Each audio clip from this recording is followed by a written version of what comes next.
Moshe, Omri is 47, I think. So he is in the category which will not be released early. They're talking about young people and women first, and then older men. And he comes in between. So you're not expecting, presumably, I'm afraid, anything to happen very quickly.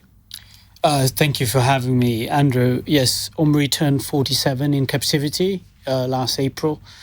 And as you mentioned, from what we know about the framework, and we don't know yet any real details about the agreement, is that Omri will not be included in the first phase of the ceasefire hostage deal agreement, which means we will have to keep advocating for his release, pressure the international community to force Hamas to let him go, and of course do our duty in our own home country, Israel, to pressure our government to understand they need to prioritize that. Absolutely. I mean, all evening we've been talking about numbers of this, numbers of that, but we're talking about people. So tell me a bit more about Omri.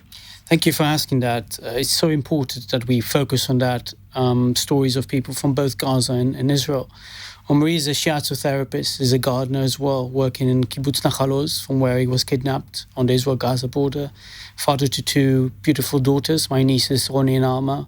Roni is 3 and Alma is 1.5 years old. And I think they too were caught up in the attack themselves with their mother. Yes, they were all held captive for hours in the kibbutz, held at gunpoint, an RPG point at some point. And luckily, they were rescued after Omri was already taken.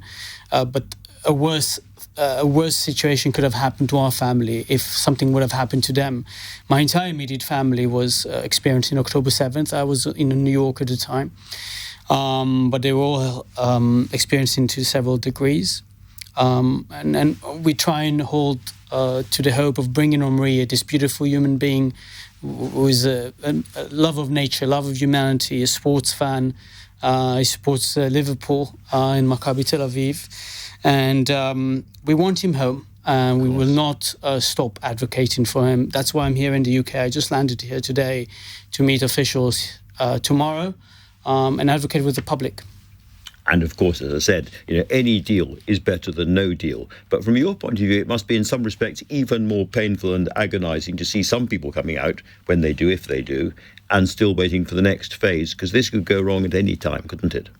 Yeah, a war is the kingdom of uncertainty, as Karl von Clausewitz have said, a Prussian thinker and military man.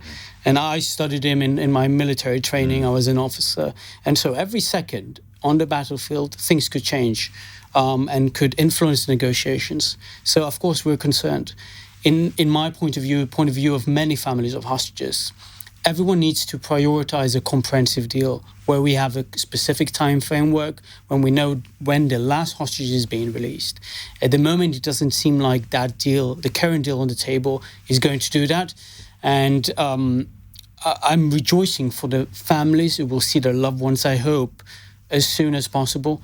And I'm going to be with them, embracing them, and we should all embrace them.